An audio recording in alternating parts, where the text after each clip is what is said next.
Vous avez souhaité une émission d'analyse politique documentée et de qualité au sujet de l'actualité politique qui défraie la chronique. Premium Télévision vous propose Parlons Nation, votre émission au cœur de la gestion étatique qui porte un regard jeune et intellectuel sur le présent et le devenir de la nation congolaise.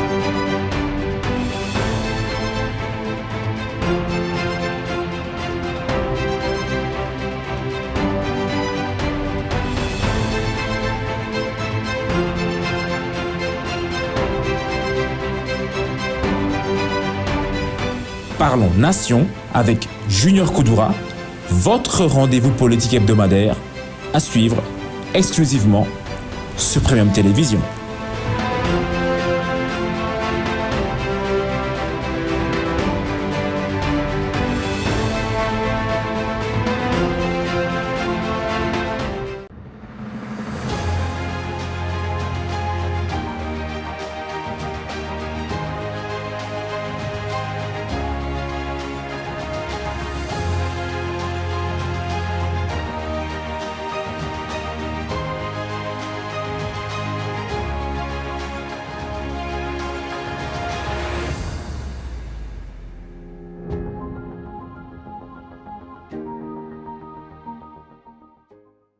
Merci de nous faire confiance et bienvenue encore une fois dans ce numéro Parlons Nation. Encore une fois, une émission d'actualité, d'analyse, mais également une émission qui porte toujours l'actualité en avant. Aujourd'hui, encore une fois, nous sommes ensemble pendant 45 minutes où nous allons décrypter l'actualité qui prévaut sur l'étendue du territoire national face à un invité et des marques d'ailleurs. Vous allez le découvrir tantôt ensemble avec moi.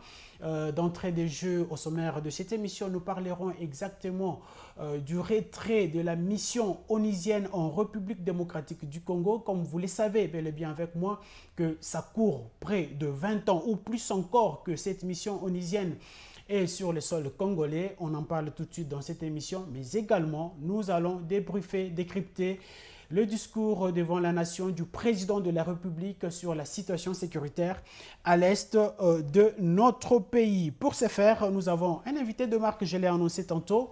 Lui, c'est Junior Koudoura. Il est cadre, mais également communicateur de l'Union pour la démocratie et le progrès social, parti au pouvoir. D'entrée de jeu, je m'en vais les saluer. Bienvenue, bonjour, Monsieur Junior. Bonjour Augustin, c'est un plaisir d'être reçu sur votre émission. Et effectivement, nous allons décrypter ensemble l'ensemble de l'actualité politique au sujet de la MONUSCO et au sujet du discours du chef de l'État et de la guerre à l'Est de manière plus spécifique. Très bien. Alors, comme je l'ai annoncé, je l'ai pratiquement dit tantôt, nous allons aborder la question sur le retrait de cette mission onusienne qui a plus de 20 ans sur le sol congolais. Lors de son passage à la tribune des Nations Unies, le chef de l'État a accordé une interview aux chaînes sœurs, les deux chaînes étrangères, notamment France 24 et RFI, sur le retrait de ces troupes onusiennes. Quel est votre aperçu par rapport à l'annonce du chef de l'État? Eh bien, il faut dire que nous, au niveau du Congo, au niveau de l'UDPS, effectivement, nous partageons cette position officielle du chef de l'État. D'abord, pour répondre à votre question, nous allons y aller de manière… si vous me donnez 2 minutes, je vais poser le contexte de la MONUSCO en RDC. La MONUSCO, c'est quoi? C'est son arrivée en 1999 avec la résolution 1279, une mission d'observation de base. À l'époque, ça s'appelait la MONUC.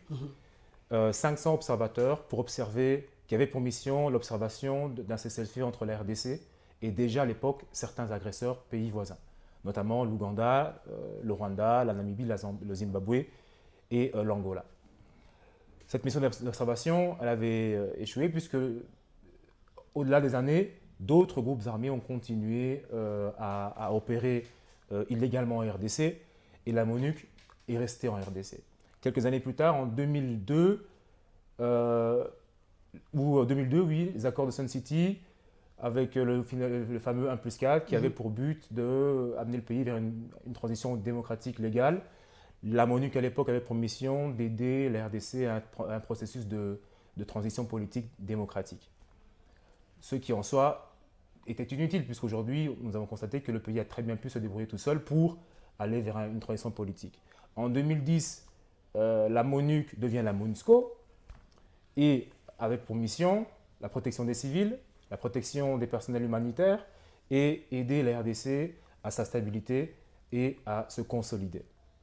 Ça a été un échec. Un échec pourquoi? Puisque 2 ans plus tard est né le M23 en 2012 et avec cette naissance du M23 et au plus fort de la crise sécuritaire à l'est du pays, il y a eu la fameuse résolution 2098 à travers laquelle la MONUC devenue MONUSCO a mis en place une brigade d'intervention avec un plafond maximum de plus de 18 500 hommes, avec pour but d'aider à la stabilité de la RDC dans les provinces sujettes et enclines à l'insécurité. Effectivement, 10 ans plus tard, en 2022, nous sommes donc aujourd'hui ici présents et nous constatons que cette mission de la MONUSCO, quand bien même la MONUC est devenue MONUSCO, quand bien même la mission d'observation est devenue une mission dotée d'une brigade d'intervention, l'insécurité à l'Est demeure. Je suis d'accord avec ceux qui diront que la sécurité du pays ne dépend pas de la MONUSCO des étrangers, effectivement, raison pour laquelle justement le chef de l'État souhaite maintenant, puisque l'inefficacité de la MONUSCO a été démontrée, prendre les choses en main et s'occuper de la souveraineté et sécurité du pays de manière directe. Et donc, trouver d'autres partenaires s'il le faut, et à défaut, nous occuper nous-mêmes de cette question de la sécurité à l'est du pays. Mais justement, je vous prends un mot parce que vous parlez de l'inefficacité de cette mission onusienne sur le sol congolais. Pourquoi avoir à attendre plusieurs années pour qu'enfin aujourd'hui, et se réveiller l'un des 4 matins et dire que la MONUSCO n'a pas accompli sa mission, ouf, vous devez dégager sur le sol congolais? Non, la MONUSCO est là, comme je l'ai dit, depuis 1999. Le chef de l'État est en fonction depuis fin 2018. C'est une promesse de campagne de traiter la question sécuritaire à l'est du pays. Le chef de l'État, à travers la résolution 2612, lors du dernier Conseil de sécurité en septembre 2022, a obtenu, et ça personne ne le souligne, et c'est très important, lors du dernier Conseil de sécurité, à l'issue du passage du chef de l'État sur la tribune des Nations Unies, il y a eu la fameuse résolution 2612, que j'invite les téléspectateurs à aller consulter sur Internet, selon laquelle, effectivement, la mission de la MONUSCO demeure en RDC jusqu'au minimum décembre 2023, mais le principe de retrait et la stratégie de retrait progressif des Nations Unies a été officiellement acté. Et ça, nous ne le disons pas suffisamment fort.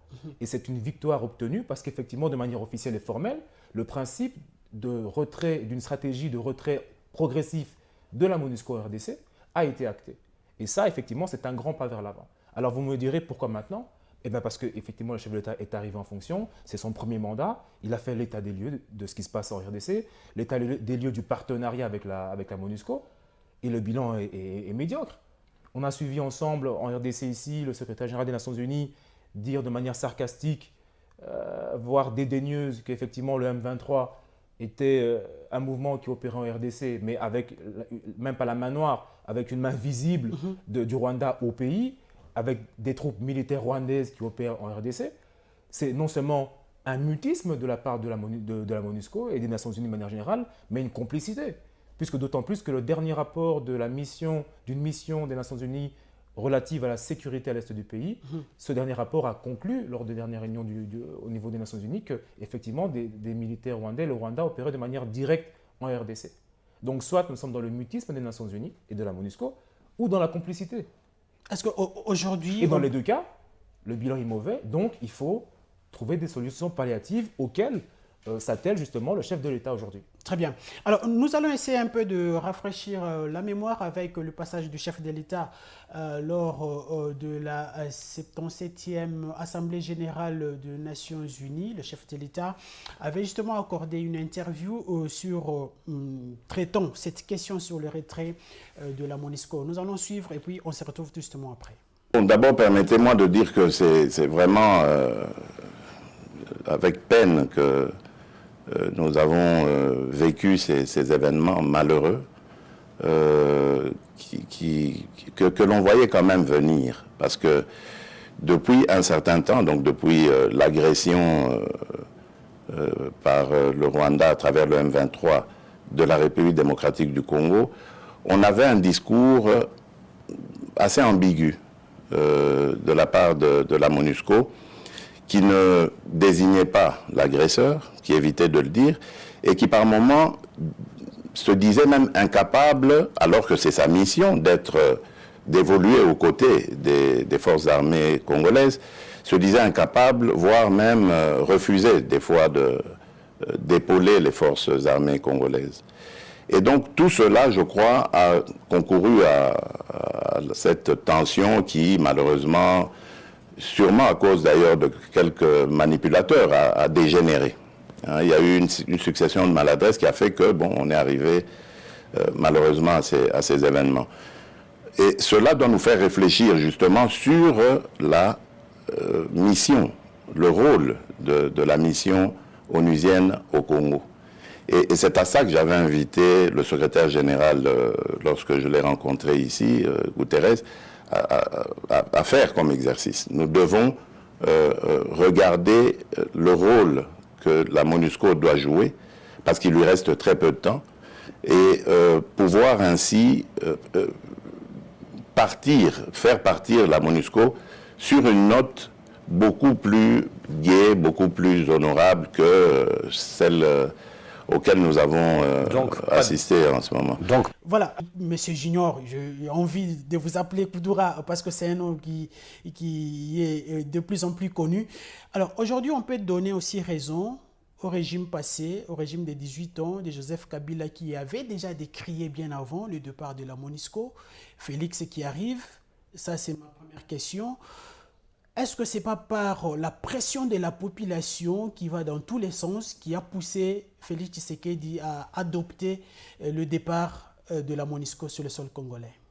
Non, il n'y a pas de pression de la population qui a poussé le chef de l'État. Le chef de l'État, bien avant d'être élu, avait dit que cela était une promesse de campagne et un projet qu'il avait bien avant même son élection qui prenait du temps, mis en avant. Qui prenait beaucoup du temps.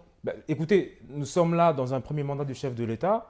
La question rwandaise aujourd'hui est au centre de la politique congolaise. Jamais la question rwandaise dans ce pays n'avait été portée aussi forte et de manière aussi vive que le chef de l'État. Si vous suivez l'interview du chef de l'État aux Nations Unies, si vous suivez le passage du chef de l'État, le discours du chef de l'État solennel qu'il a fait jeudi concernant la question rwandaise, Laurent Désiré Kabila, feu paix à son âme et notre héros national, est mort pour ce genre de prise de position. Donc le chef de l'État porte à bras le corps la question rwandaise. Il n'y a pas une pression populaire puisqu'il est congolais comme vous et moi. Il est chef de l'État, il estime que les choses ne fonctionnent pas, qu'il y a eu des tentatives de discussion et d'accords politiques, stratégiques avec le Rwanda qui n'ont pas été respectés et que donc, par conséquent, il fallait reprendre les choses en main et passer à d'autres options, comme il l'a dit lors de son interview. Aujourd'hui, on peut reconnaître noir sur blanc que la mission onusienne a échoué son rôle sur le sol congolais et ipso facto, il devrait libérer le sol congolais. Eh bien écoutez, le calcul est simple. Nous étions en 1999 avec une mission d'observation de 500 observateurs onusiens. En 2010, le mandat de la MONUC devient MONUSCO avec une brigade d'intervention dont l'effectif nageait entre 16 000 et 18 800 membres, 300 policiers. Est-ce que vous avez l'impression qu'en RDC, le nombre de groupes armés rebelles a diminué? Non. Est-ce que vous avez l'impression en RDC que la sécurité est revenue à l'est du pays grâce à la MONUSCO, un temps soit peu? Non. Est-ce que vous avez l'impression que le mandat de la MONUSCO a été fructueux avec nous avons quand même au Congo la mission des Nations Unies dont l'effectif est le plus important au monde, dont le coût financier est l'un des plus importants au monde. Avez-vous le sentiment que la situation sécuritaire évolue?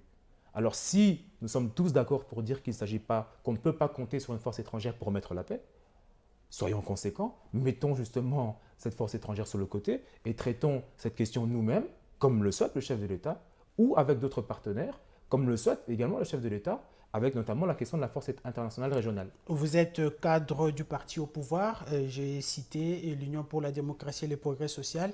Le chef de l'État a adopté pour le retrait progressif de ses troupes sur le sol congolais. À quand? Jusque-là? Le principe est acté. il fallait d'abord poser la question, ça n'a jamais été fait auparavant. Aujourd'hui, la résolution 2612 acte ce principe-là, c'est un pas en avant. Les discussions doivent être mises en place. C'est un long processus. Nous parlons d'une mission qui a fait depuis 1999 à aujourd'hui plus de 20 ans pratiquement en RDC. Ce n'est pas évident de faire partir une mission qui a un tel effectif, le plus grand effectif au monde C'est en que RDC. le retrait n'est pas pour le moment, n'est pas pour bientôt. Si on peut... Le retrait est une question Écoutez. internationale à traiter avec les instances onusiennes et la RDC. Mais le principe d'abord de les faire partir n'avait jamais été acté et aujourd'hui il a été acté et c'est donc un grand pas. Après, les modalités et technicités de ce départ-là sont à définir effectivement, sans langue de bois, mais le principe est acté et nous ferons la pression nécessaire pour que ce principe soit acté et mené à son terme. Entre-temps, les populations, je cite, les populations de la partie est de notre pays qui ne veulent pas voir cette mission sur le sol congolais, et nous irons de violence en violence. Le mois passé, le mois dernier, avions assisté à des violences ou même quelques éléments de la MONUSCO qui ont été tués. Jusqu'à quand cette situation?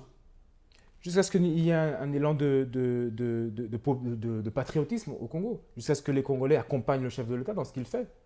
Aujourd'hui, si beaucoup décrient le fait qu'ils mettent en cause ou se posent des questions sur le fait qu'il y aura élection ou pas, mais si le chef de l'État ne voulait pas qu'il y ait des élections, il laisserait l'insécurité en RDC se propager, de manière à avoir un prétexte pour ne pas engager un processus électoral à travers la CENI, indépendante.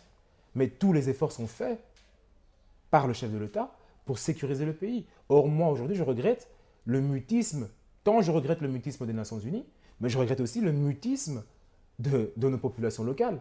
Je parle de notre opposition, sans langue de bois. J'ai suivi un opposant, candidat à la dernière élection présidentielle, qui a dit sur TV5 que s'il y a la sécurité à l'est du pays, c'est parce qu'il n'y a pas eu vérité des urnes. Mais nous sommes des intellectuels. Quel est le lien entre la vérité des urnes et la guerre à l'est qui est là depuis 1999? Est-ce qu'il ne voulait pas parler d'avoir... Quel est le lien, je termine, entre Justement, la je vous prends vérité au de mot. la guerre Je vous prends au mot et la et je vérité vous- des urnes? Et je vous relance tout de suite.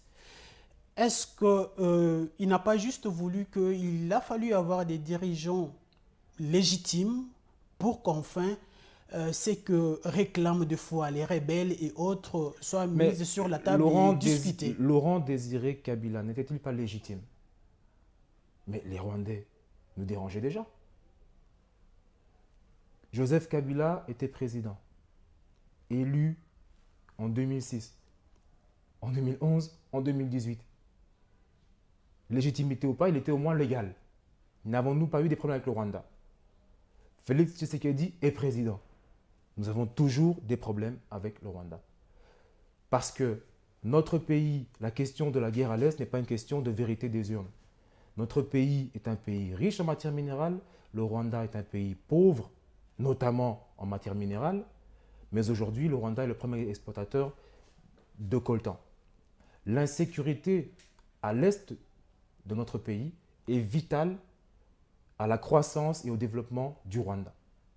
Et donc, analyser les choses de cette façon en disant de manière égoïste que les gens meurent à l'est du pays parce que M. Fayoulou n'a pas été élu, c'est égoïste, c'est irresponsable. Très bien. Et ça manque de patriotisme.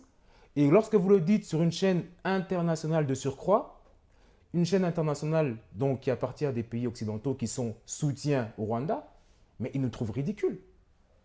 Parce qu'ils constatent que dans notre pays, face à des étrangers, même face à la menace de perdre notre pays, certains se battent pour des intérêts individuels, mais lorsque ce pays sera parti, vous voulez être président de quoi? Il n'y aura plus rien à être. En quoi ça dérange? Parce que c'est la liberté d'expression. Il Bien s'est sûr, c'est une exprimé liberté en tant que d'expression. Congolais. Mais Il s'exprime en tant que Congolais, de surcroît, candidat à la nous présidence, sommes, moi, je suis content à qu'il la se soit... présidence de 2018. Aujourd'hui, il est en train d'émettre son avis. En quoi ça dérange? Non, ça ne dérange pas. effectivement? Au contraire, nous constatons, grâce à cette déclaration, la nature de l'homme.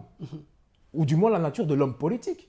Pendant que des gens meurent, vous nous expliquez que non, en fait, en réalité, c'est parce que je n'ai pas été élu, c'est parce que moi, de décider, il n'y a pas la vérité des urnes. Mais il y a la vérité de la guerre. Peut-être il pense Cette qu'il guerre- il pouvait faire mieux que le régime en place. Il y a la vérité de la guerre. Et en ce moment, vous avez vu, lorsque les États-Unis ont été attaqués le 11 septembre, opposition majorité, front commun. Lorsqu'en France, il y a eu Charlie Hebdo, opposition majorité, front commun. Mais en RDC, c'est la même chose. Lorsqu'en Ukraine, la Russie attaque, opposition, ancien président, nouveau président, front commun. Mais ici, quelqu'un vous dit non, voilà, moi j'aurais dû être élu parce que, et du coup la guerre à l'Est, ça continue parce que je ne suis pas élu. Mais la MONUSCO là depuis 1999 à 2022. Les Rwandais nous attaquent depuis Laurent Désiré Kabila. Si Kabila, le père, est décédé, peu à son âme et à notre héros national, c'est à cause de la question rwandaise. N'était-il pas légitime? Il était légitime. Très bien. Et donc, par rapport à la politique que même l'opposition déclarerait, la même personne de l'ECD nous dit non, il faudrait rompre les relations diplomatiques. Mais les relations diplomatiques sont intrinsèquement liées à l'existence des États. Sans État, il n'y a pas de diplomatie. Sans diplomatie, il n'y a pas de relations internationales. C'est la partie de la politique qui s'occupe des relations entre les États. Mais ce n'est pas la question de la diplomatie qui est en jeu. C'est la question du ton et de la dureté de la diplomatie que nous appliquons. L'option de dire qu'il ne faut pas de diplomatie, ils rompent la diplomatie avec le Rwanda, ça ne veut pas dire que si on ne rompt pas la diplomatie avec le Rwanda, on ne peut pas faire la guerre. Les Russes et les Ukrainiens sont en conflit armé aujourd'hui, mais une diplomatie se fait, officielle et officieuse. Pour un cessez-le feu. Pour des cessez-le-feu, pour des médiations, pour des accords, pour mais des pas ceci, cela. pour une collaboration entre les États. Peut-être c'est dans ce sens qu'il voulait aborder la question. Mais les États collaborent économiquement, des accords bilatéraux. Nous avons eu un accord, le chef de l'État l'a très bien dit lors de son discours. Il y a eu des tentatives de négociation d'accords pour des cessez-le-feu, le retrait immédiat du M23, le chef de l'État l'a dit. Donc nous ne sommes pas dans les suppositions, nous sommes dans le factuel. Le chef de l'État l'a dit que nous avons été à plusieurs reprises avec les pays régionaux, avec le président Macron, lors des Nations Unies. Nous avons eu à discuter pour première condition à ce qu'il y ait un cessez-le-feu. Deuxième condition, à ce que le M23 quitte la RDC avant toute autre chose. Et le chef de l'État l'a dit qu'effectivement, les paroles ont été données, mais n'ont pas été respectées. L'article 1er de la Constitution de notre pays stipule que la RDC, dans ses frontières de 60, est une et indivisible. Le chef de l'État est garant de cette Constitution-là, et garant de cette Constitution-là au-delà de tout autre accord que nous pourrions signer. Donc dès lors qu'il constate que cet accord-là, je le souhaitais bon, mais que la partie en face n'est pas de bonne foi, tenant compte de la Constitution, il est obligé de se rétracter. Très bien. On en parle tout de suite. Je rappelle que je suis en train de recevoir sur ces plateaux Junior Koudoura, et je l'ai dit tantôt, il est cadre de l'Union pour la démocratie et le progrès social, mais également communicateur du parti au pouvoir.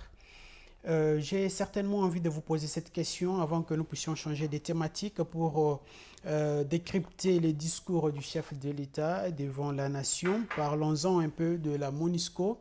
Savions tous le rôle que joue la MONUSCO lors des élections dans notre pays en 2006, 2011, 2018. Ils nous ont vraiment beaucoup plus aidés avec leur logistique, le moyen de déplacement. Aujourd'hui, s'il s'avère que la MONUSCO puisse quitter le sol congolais, comment ferons-nous pour atteindre le coin et le recoin lors des élections? En 2018, il y a eu des élections en RDC, des élections qui ont abouti à la première passation de pouvoir pacifique dans notre pays. Dans ce pays, un ancien chef de l'État vit, un chef de l'État présent, actuel, vit calmement, normalement. Les élections sont des questions de logistique et des questions financières qui ne nécessitent pas qu'il y ait dans le pays plus de 6500 casques bleus, 300 policiers, des brigades d'intervention, plus de 70 résolutions depuis 1999 qui ne servent à rien. Techniquement, il faut des moyens, il nous faut de la logistique.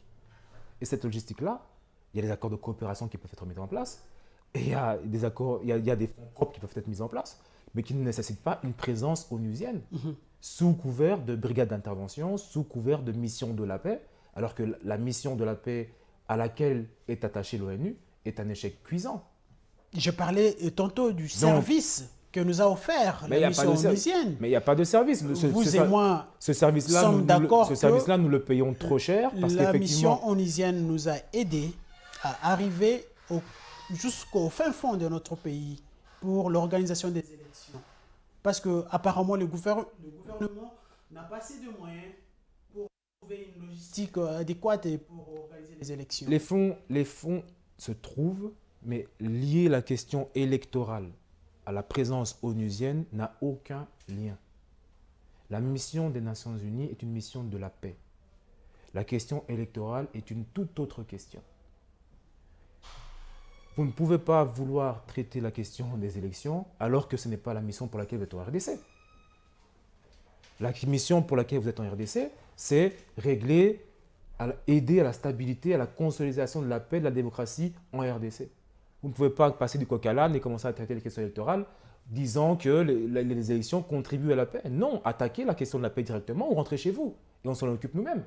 Aujourd'hui, peut-on donner raison à Joseph Kabila qui a décrié en son temps l'ingérence? Donner raison, précisément, je ne sais pas s'il faut donner raison ou donner tort. Moi, je constate que le chef de l'État est dans une optique. Si le chef de l'État était dans cette même optique-là, tant mieux. Et je ne peux pas être de mauvaise foi pour décrier tout ce qui n'a pas été fait, pour dire que tout ce qui a été fait dans le passé était mauvais. Mais je pense qu'aujourd'hui, le président de la République porte à bras le corps la question rwandaise. Il porte à bras le corps et on a obtenu des premiers résultats optimistes. Résolution 2612 avec laquelle nous acceptons le principe et les Nations Unies, à travers cette résolution, acceptent le principe d'une stratégie de retrait progressive. Et c'est un pas en avant, notable. Après, s'il y a des efforts auparavant ont été faits dans ce sens également, mais qui n'ont pas abouti malheureusement, moi je parle de ce qui a abouti aujourd'hui. Très bien. Merci beaucoup. Alors nous allons justement évoluer et changer des thématiques. À présent, nous allons aborder le discours du chef de l'État devant la nation. C'est jeudi. Le président de la République s'est adressé d'entrée de jeu un discours lamentériste encore, un discours réaliste ou un discours rassembleur? Un discours pragmatique, un discours plein de vérité, un discours franc et réaliste. C'est tout ce que je peux dire. Il a posé les faits, la situation avec le Rwanda, il a posé l'historique des démarches entreprises, volet diplomatique, qui n'a pas abouti selon ses espérances et selon la stratégie qui avait été mise en place, et l'option choisie, donc de régler les problèmes avec la paix et donc des compromis politiques. Et donc, face à cet échec, la responsabilité des Congolais, des politiques congolais, de la classe politique au pouvoir et dans l'opposition, et de la population congolaise. Faute de quoi, le pays partira. Très bien. Alors, nous allons retourner de l'autre côté de la régie finale pour avoir d'abord un extrait du discours du chef de l'État devant la nation et on se retrouve tout justement après pour commenter. Pour faire face à cette situation, deux options s'offraient à nous, la diplomatie ou la guerre. J'ai résolu de privilégier la première option, quitte à en venir à la seconde, faute de résultats. L'option diplomatique a donc été mise en œuvre. C'est ici l'occasion pour nous de rappeler que notre attachement à la recherche de la paix par des voies pacifiques n'est aucunement un signe de faiblesse, moins encore un aveu d'une incapacité de notre pays à s'inscrire dans une logique de guerre totale contre tous ceux qui continuent à abuser de notre patience, mais plutôt une expression de notre culture de paix et de notre identité légendaire de peuple hospitalier. Des retours sur ces plateaux, Monsieur Junior, aujourd'hui, peut-on dire que le chef de l'État, à travers son discours, quand il lance un appel à la mobilisation générale, qu'est-ce qu'il a voulu exactement passer comme message dans ses discours? Pourtant, beaucoup attendaient, noir sur blanc, déclarer la guerre contre le pays agresseur qui est le Rwanda. Bon, d'abord, il faut bien comprendre et analyser et lire le discours du chef de l'État à plusieurs reprises. Le chef de l'État l'a dit, deux options étaient sur la table. Nous avons privilégié l'une plutôt qu'une guerre totale. Privilégié. C'est-à-dire que l'option est une option aussi, mais devant laquelle nous avons mis notre option de paix, pour des raisons géopolitiques et stratégiques évidentes. Qui est l'option de la diplomatie. La diplomatie. Nous sommes un pays avec 9 pays limitrophes, nous avons des voisins, des accords économiques, nous sommes dans des communautés internationales économiques. avec des intérêts économiques pour le Congo, pas pour eux, les pays voisins, mais pour le Congo aussi, d'avoir des partenaires économiques internationaux. Une guerre avec le Rwanda aurait des conséquences économiques, des conséquences humanitaires, des conséquences sanitaires, des conséquences sécuritaires pour nous, la RDC, et pour les pays voisins qui subiraient les mouvements de population, les insécurités, les intrusions, etc. Donc, dans cette optique-là, effectivement, pour ne pas être isolé d'un point de vue géopolitique, il eût été utile d'associer, si possible, des pays dans un processus de négociation de paix. Des accords et des engagements ont été pris par le Rwanda qui n'ont pas été respectés, en des termes clairs. Et ces accords-là, n'ayant pas été respectés, le chef de l'État envisage sérieusement alors la seconde option de guerre. Alors vous me dites, les gens espéraient que le chef de l'État déclare la guerre.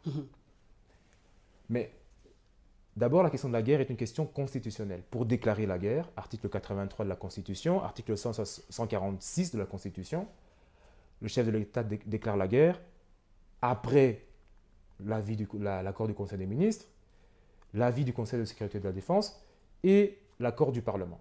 Donc, Sénat, Assemblée nationale.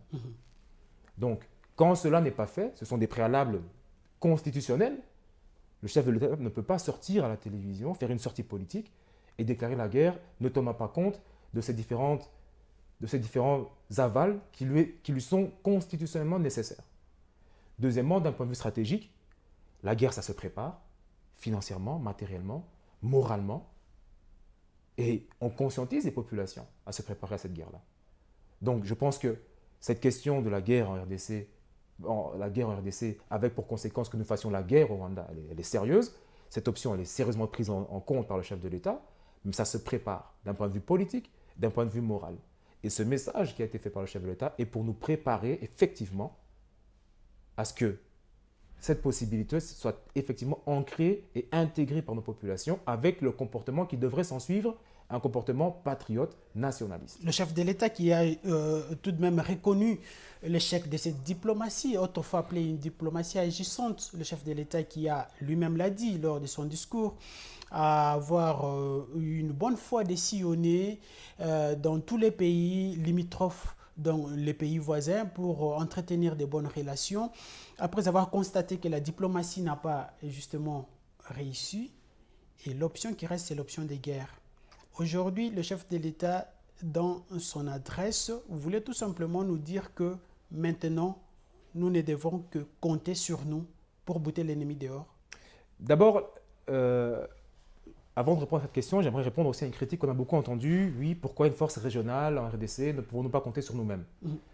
Mais les États-Unis, première force politique, économique, mondiale, incontestable, incontestée, s'appuient sur les Nations Unies, ont créé à l'époque, jadis, la Société des Nations, qui est devenue Nations Unies, pour protéger et garantir leurs intérêts économiques davantage et augmenter davantage leur influence économique pour protéger leurs intérêts économiques. D'un point de vue sécuritaire, les États-Unis d'Amérique sont le pays le plus militairement armé et capable au monde. Mais ils ont créé, avec l'Occident, l'OTAN. L'OTAN, c'est la version militarisée, si vous voulez, des Nations Unies, pour protéger au mieux les intérêts sécuritaires, stratégiques, économiques des États-Unis. Aussi forts qu'ils soient individuellement, les États-Unis se sont appuyés sur deux structures internationales pour protéger leurs intérêts. S'associer donc avec des partenaires internationaux ne veut pas dire que vous êtes faible, mais ça veut dire que vous voulez agrandir votre force. Je viens de démontrer cela avec les Nations Unies, l'OTAN et les États-Unis. Très bien. Aujourd'hui, cette diplomatie, pour qu'elle fonctionne, il y a deux parties signataires, le Rwanda et la RDC. Face à un manque de bonne volonté, et à la place du Rwanda, je comprends, ce pays-là, sans la RDC, ne pourrait survivre. Donc, même si le Rwanda le voulait, il ne pourrait pas actuellement, à moins d'être face à une décroissance, il ne pourrait pas actuellement laisser la RDC tranquille, si je peux le dire ainsi, parce que nos richesses leur sont fondamentalement vitales. Et donc, il y a de la mauvaise foi de leur côté. Et donc, à nous de réagir pour passer à une seconde option. Donnons un peu du contenu à cet appel du chef de l'État quand il appelle justement les jeunes de s'enrôler massivement dans l'armée, quand il appelle les jeunes à former des groupes qu'il a autrefois appelés les groupes De vigilance. de vigilance, quand il dit de mettre de côté tous les clivages, que ce soit politiques, religieuses, tribaux et consorts. Lui, en tant que garant de la nation, pourquoi ne pas faire un pas à toutes ces personnes-là pour venir le soutenir, que plutôt de lancer cet appel dans les néants comme ça? Mais le pas, il est fait, justement, quand il dit que les clivages doivent être mis de côté. Mais c'est un premier pas qui est fait. Parce que justement, il le dit à la télévision, devant les Congolais, pris à témoin. On l'a vu lors Donc le clivage dont les gens parlent, il le fait, le premier pas. Il invite les opposants à mettre toutes les considérations politiques et politiciennes de côté et à se rejoindre à sa cause. On l'a vu lors de la création de l'Union sacrée, après le discours de 6 minutes. Le lendemain, le chef de l'État a commencé à recevoir les gens pour voir ce qu'ils pouvaient faire. Pourquoi ne pas le faire pour cette guerre que nous impose le Rwanda à l'est de la RDC? Par exemple, aller vers Fayoulou, aller vers Katumbi, vers Bemba et consorts, Mouzito, mais le chef de l'État n'a pas entendu, de lancer un appel. Le chef de l'État n'a pas entendu de la guerre à l'Est pour aller voir les opposants. Je pense à son discours d'investiture, directement, lors de son discours d'investiture, il a tendu la main à M. Fayoulou, le premier jour de sa prise de pouvoir. Une main tendue qui restait tendue, sans retour. Donc il n'a pas attendu la guerre à l'Est, il a déjà démontré à plusieurs reprises qu'il est ouvert à la discussion. Pour l'intérêt supérieur et général, il peut encore toutefois le... C'est parce que lui, il l'a dit, mettons nos considérations politiques et politiciennes de côté. C'est ici pour moi l'occasion d'effectivement dire que autant le mutisme des Nations Unies est grave, mais autant aussi, nous, Congolais, certains de la classe politique, sont complices de ce mutisme et de cette complicité avec le Rwanda. Quand le pays est agressé et que vous empressez d'aller sur un média international critiquer la gestion de votre pays sur une chaîne internationale qui est complice de ce qui se passe au Rwanda, c'est-à-dire que le linge sale se lave en famille. Je veux bien que quand tout se passe bien, que nous nous battions pour la prise de pouvoir, mais quand le pays est en phase de perdition et que vous-même, en tant que futur président, peut-être un jour, si Dieu vous le permet, vous risquez d'être le président de pratiquement rien, puisque le pays sera parti, mais vous mettez en avant vos considérations individuelles pour dire que moi, si je pense que la RDC est en prise à la sécurité et que l'insécurité demeure parce qu'il n'y avait pas eu vérité des urnes. Mais les gens qui sont à l'est du pays qui entendent ça, ils hallucinent. Très bien. Il y a l'insécurité à l'est du pays, il y a la vérité de la guerre, qui est de loin beaucoup plus importante que la vérité des urnes, à ce stade-ci. Deuxième chose, ça on ne reproche pas à l'opposant de parler. Mais à travers cette prise de parole, nous avons compris la nature de l'homme politique qu'il est. Et deuxième chose, tant au niveau de la majorité, il y a un problème. Nous avons, au niveau de la majorité et de l'opposition, certains acteurs politiques qui s'opposent comme des leaders politiques de l'Est du pays. La question du Rwanda est une question nationale pour le pays. Nous avons des leaders de l'Est qui restent taiseux, qui restent muets. Justement, on en parle tout de suite parce que vous avez anticipé ma question, mais on en parle tout de suite. En quoi consiste cette velléité expansionnelle du Rwanda? Tantôt, vous l'avez dit, ils sont nos minéraux, le Rwanda ne peut pas exister. Mais pourquoi ne pas prendre des mesures de rétorsion, c'est-à-dire mettre fin à cette collaboration-là pour que le Rwanda puisse rester dans son coin et la République démocratique du Congo puisse... Mais les mesures de répression, si vous voulez, elles sont prises. Quand le chef de l'État dit devant RFI et France 24 que nous avons vu qu'il y avait la collaboration entre certains responsables militaires et des rapports des services nous ont été fournis sur la table et sur base de ça, des procès sont en cours, ce sont des mesures concrètes qui sont prises. Quand le chef de l'État fustige les positions politiciennes au détriment de l'unité face à l'ennemi rwandais, ce sont des positions qui sont prises. Nous, au niveau de l'UDPS, au niveau de la présidence, nous fustigeons le fait que, comme je l'ai dit, des opposants aillent sur des médias internationaux, plutôt que de dire que nous soutenons le chef de l'État, nonobstant tout ce qui se passe dans le pays pour des raisons politiciennes, mais aujourd'hui le pays est en danger, donc nous nous alignons avec lui pour l'accompagner, pour protéger la nation avant toute autre chose. Quand des leaders politiques de l'Est restent taiseux alors que la question de l'Est est une question qui est censée leur être fondamentalement importante, plus même qu'au chef de l'État, mais que ces leaders restent taiseux, ça pose problème. Ça, c'est politiquement, mais pourquoi pas économiquement? Pourquoi ne pas prendre aussi des mesures? Bien sûr, la question, je continue. On y va progressivement. Je dis que la responsabilité, elle est à tous les niveaux. Très bien. Les opposants, les membres de la majorité qui sont politiques et qui sont censés avoir des bases, ces bases-là ne doivent pas simplement s'exprimer au niveau des nombres de députés, mais aller justement rassembler les foules et mobiliser et conscientiser les populations. Mais ces leaders-là, au niveau ces leaders politiques que nous pensions être des grands leaders politiques de l'Est, entre autres, sont restés taiseux. Le chef de l'État est le seul aujourd'hui à porter à bras le corps la question rwandaise au détriment de sa vie, comme il le dit. Pour des mêmes prises de position, Laurent Désiré Kabila, notre héros, est décédé. Aujourd'hui, la responsabilité, quand vous dites de prendre des mesures concrètes, l'article 143, alinéa 2 de la Constitution, stipule qu'effectivement le chef de l'État déclare la guerre après Conseil des ministres, avis du Conseil supérieur de la défense et les deux chambres du Parlement. L'alinéa 2 stipule que des lois spécifiques peuvent être prises tenant compte du contexte spécifique à la guerre dans lequel nous serions en état de guerre ou en état d'agression. Mais aujourd'hui, plutôt que de faire des récoltes j'ai vu à l'Assemblée, les députés se sont cotisés 100 000 $, mais c'est ridicule.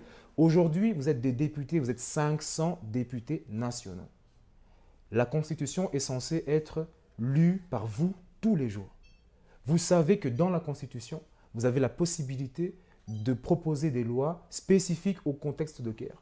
Pourquoi ne pas faire des propositions de loi qui iraient dans le sens de demander un effort de guerre de contribution à tous les Congolais, ne fût-ce que $1 par jour, sur les 92 millions de Congolais que nous sommes selon les rapports des Nations Unies de 2021, pourquoi ne pas demander à ce que nous puissions, ne fût-ce que 30% des Congolais, si nous contribuons à $1, nous aurions au moins 30 millions de dollars par mois.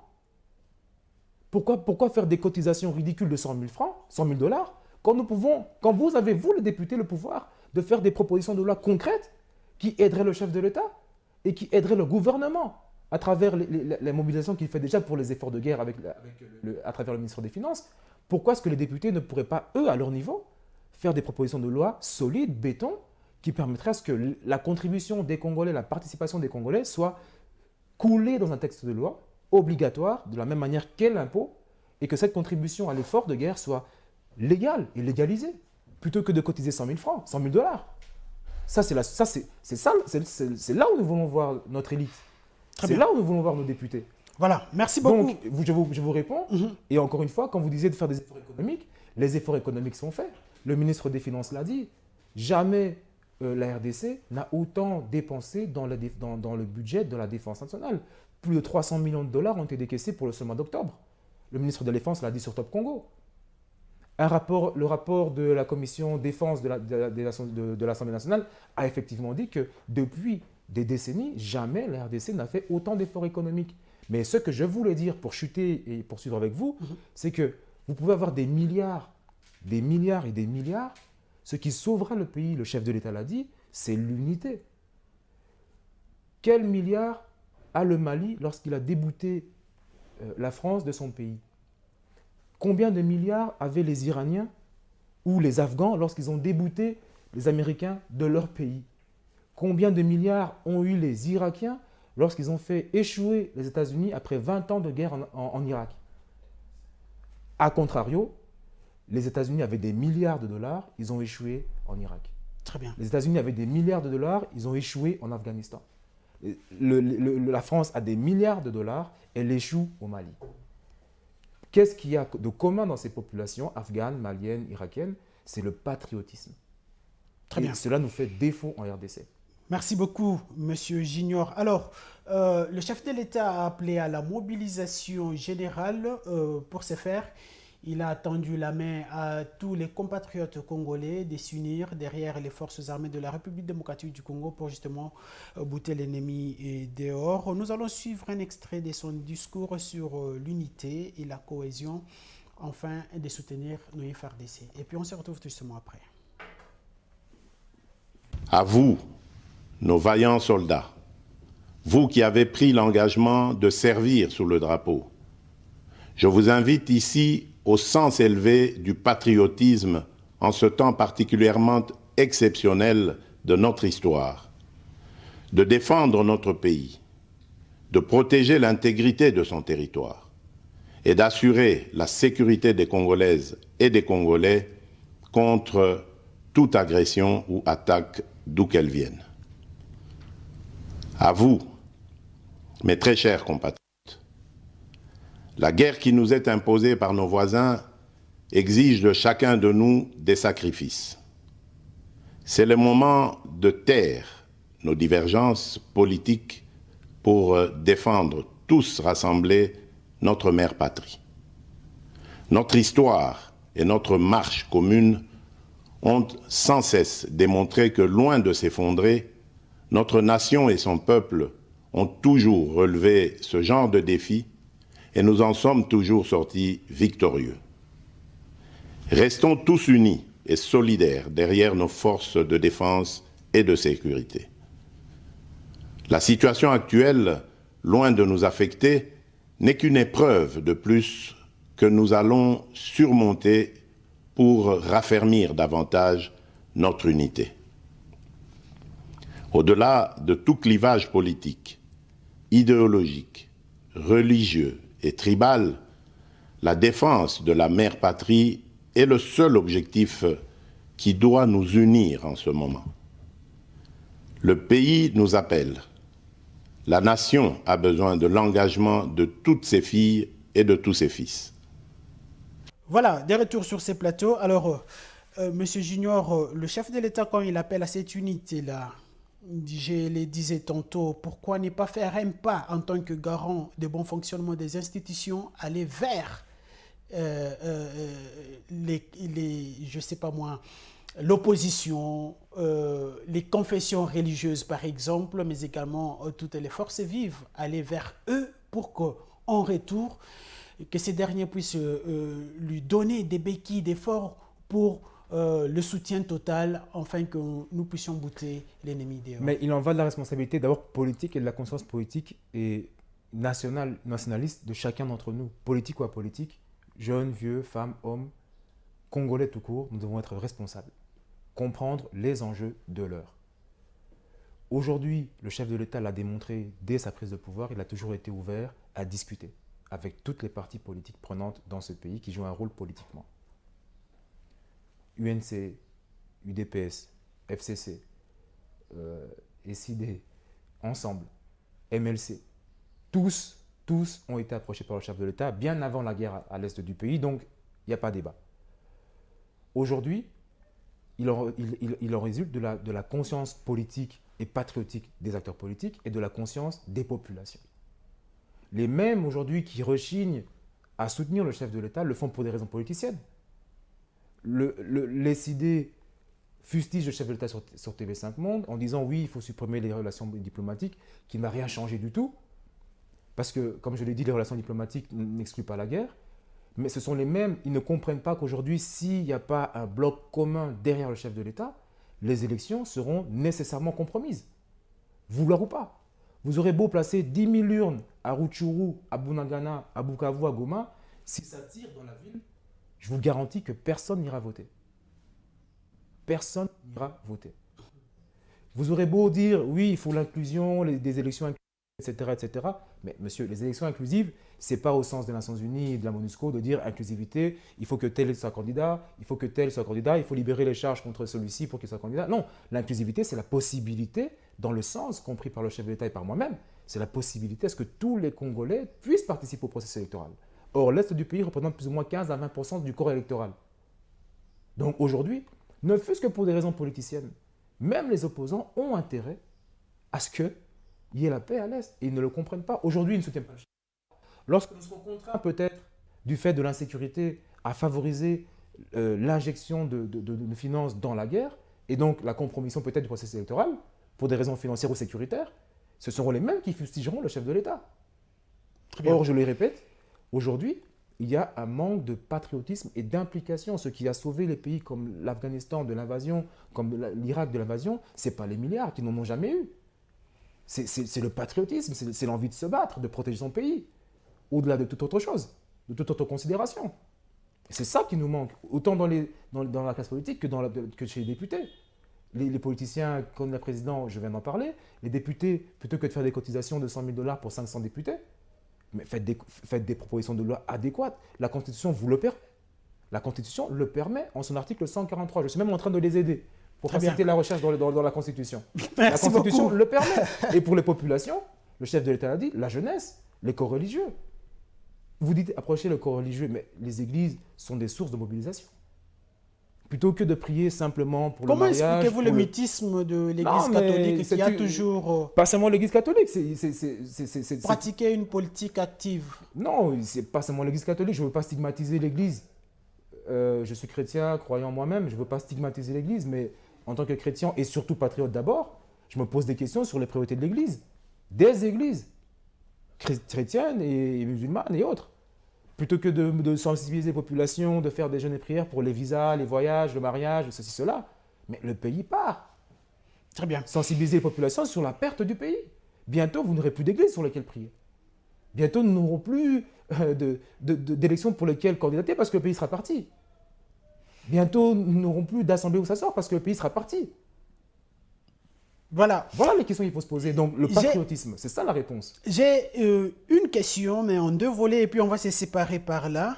Après l'expulsion exactement de l'ambassadeur rwandais Vincent Karega sur le sol congolais, vous l'aviez tantôt dit, le président Fayulu qui exigeait rompre les relations avec le Rwanda, est-ce pas un pas? Après avoir expulsé ces derniers, c'est pas un pas? On peut rompre des accords internationaux, on peut rompre des accords économiques, mais les relations diplomatiques, aussi invraisemblables que ça paraisse, sont nécessaires. Dans tous les cas, je l'ai dit, la France et la Russie sont en froid. On appelle ça des guerres froides. La France et la Russie sont en froid, mais n'empêche que des relations se font à travers le ministère des Affaires, le ministre des Affaires réciproques. Des contacts se font. À travers les présidents eux-mêmes, les contacts se font. La diplomatie n'empêche pas la guerre. Ce n'est pas parce que vous rompez les relations diplomatiques que vous allez enclencher une guerre. Et ce n'est pas parce que les relations diplomatiques demeurent qu'enclencher une guerre est impossible. Très bien. D'ailleurs, la guerre est une pression diplomatique. Très bien. Donc on peut rompre les relations diplomatiques, ça ne veut rien dire. Ça ne veut rien dire du tout, ce n'est pas une solution. La toute dernière... Et d'ailleurs, je précise que M. Fayulu a proposé que nous renommions Mission des Nations Unies avec un nouveau nom de mission, une brigade d'intervention. Mais je précise qu'en 2010 déjà, il y a 12 ans passés, peut-être qu'il ne le sait pas, ou il l'a oublié, ou ça l'a échappé. Mais en 2010 déjà, les Nations Unies avaient créé, à travers la résolution 2098, une brigade d'intervention de plus de 16 000 à 19 000 hommes, qui n'a apporté aucun fruit, puisque 12 ans plus tard, nous sommes toujours en guerre avec le Rwanda. Donc, de renommer la mission, ça ne sert à rien. Il vaut mieux prendre la solution proposée par le chef de l'État de rompre justement cette mission des Nations Unies en RDC et chercher d'autres partenaires et à défaut faire la guerre. Très bien. La toute dernière question avant qu'on se sépare sur ces plateaux. Le chef de l'État, dans son discours, il a évoqué cette traîtrise au sein des forces armées de la RDC, bien qu'il a évoqué en deux temps, que ce soit les militaires, les traîtres militaires ou les traîtres civils. Comment est-ce que vous abordez cette question et quel est le message particulièrement en tant que citoyen congolais, mais également cadre du parti au pouvoir? Effectivement, le chef de l'État l'a dit, il y a de la traîtrise qui a été dénoncée et donc quand elle a été localisée, le chef de l'État l'a dit, les procès sont en cours. Vous l'avez suivi lorsqu'il était aux États-Unis, aux Nations Unies, au même moment en RDC, des responsables militaires avaient été interpellés dans ce sens-là. Et il y a aussi la traîtrise au niveau local, quand des acteurs politiques refusent de soutenir le chef de l'État pour des calculs politiciens en se disant que si le chef de l'État réussit cette guerre, il sera populaire, donc il sera réélu, et nous, candidats présidentiels, nous ne serons donc pas élus, bon, on ne vaut même pas le soutenir, c'est de la traîtrise. Quand des acteurs politiques qui sont même dans la majorité présidentielle ou dans l'opposition, qui sont censés être des leaders de l'Est, je prends le cas notamment de M. Katumbi, dont la province est une province minière, il doit être révolté de savoir que le Rwanda est un plus grand exportateur de coltan que la RDC, alors que le Rwanda n'en possède pas. Mais son mutisme pose problème. Je prends les autres leaders du Sud Kivu, du Nord Kivu, qui sont là, vivants, présents, et qui se taisent. Leur mutisme pose problème. Je prends le cas des populations congolaises qui attendent que l'État finance l'armée Et tout ce que nous faisons, c'est rester chez nous à la maison, poster des statuts WhatsApp avec oui, Goma, nous sommes avec vous. Non, c'est ça la complicité. C'est une complicité passive. De par notre passivité, nous sommes complices. Quand nos députés mobilisent 500 000 $ de cotisation, alors qu'ils peuvent mettre en place des propositions de loi obligeant la RDC, les Congolais, les populations, à mobiliser ne fût-ce que $1 par mois pour permettre, permettre de terminer, pour permettre de continuer à mobiliser des fonds pour l'armée. C'est ça la complicité, parce que nous ne prenons pas la question à bras le corps comme il le faudrait, comme le fait le chef de l'État. Merci beaucoup. Je rappelle que c'était Junior Koudoura, communicateur de l'Union pour la démocratie et le progrès social, mais également cadre du parti au pouvoir. Dernier biscuit. J'ai envie de vous poser cette question. Oui, bien que vous n'êtes pas technicien en la matière, mais quand même, vous pouvez avoir l'idée. Est-ce que les élections auront bel et bien lieu en 2023, au regard de tout ce qui est en train d'envahir notre pays? Le chef de l'État fait tout pour. Les conditions d'une élection inclusive, comme le demande tout le monde, la communauté. Les fonds sont décaissés. Les fonds sont décaissés. Le ministre des Finances l'a dit. 300 millions de $ ont été décaissés sur plus ou moins 600 par rapport au budget annuel qui a été prévu pour l'année. 300 millions ont été décaissés. Aucune demande n'est bloquée au niveau du ministère des Finances. Le ministère des Finances, dans la partie qui le concerne, fait sa part. La question de la CENI est une question qui dépend de manière indépendante de la commission électorale et non du chef de l'État. Mais le chef de l'État, en ce qui le concerne, met en place ce qu'il faut pour qu'il ait la paix et permettre un processus électoral inclusif. Merci beaucoup. Alors... Et à défaut de paix, les élections sont compromises et c'est normal. Donc faisons tout justement pour soutenir le chef de l'État et permettre un processus électoral. Nous avions vu autrefois, en 2011, 2006, 2018, plutôt les élections organisées dans ces pays sans qu'une partie de ce pays ait participé aux élections. Mais est-ce une bonne chose? Pourquoi ne pas le faire aussi? Est-ce une bonne chose? La paix n'est pas compromise à l'est de l'Est. Est-ce une bonne chose? Merci beaucoup. Nous sommes arrivés à la fin. Je peux désannoncer l'émission. Merci beaucoup. Nous sommes arrivés à la fin de cette émission. C'était pour moi un réel plaisir de recevoir M. Junior. Je vous remercie beaucoup d'avoir donné tout votre temps pour participer à cette émission. C'est moi qui vous remercie. C'est ma première émission dans Parlons Nation.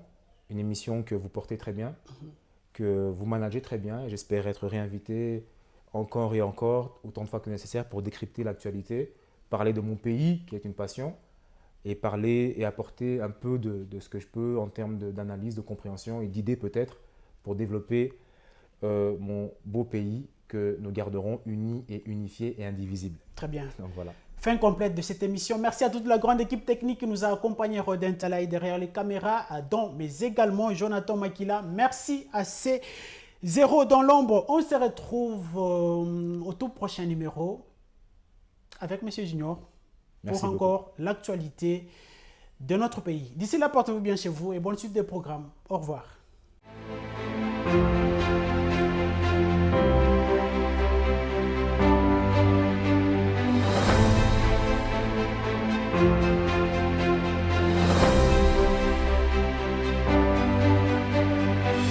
Vous avez souhaité une émission d'analyse politique documentée et de qualité au sujet de l'actualité politique qui défraie la chronique. Premium Télévision vous propose Parlons Nation, votre émission au cœur de la gestion étatique qui porte un regard jeune et intellectuel sur le présent et le devenir de la nation congolaise.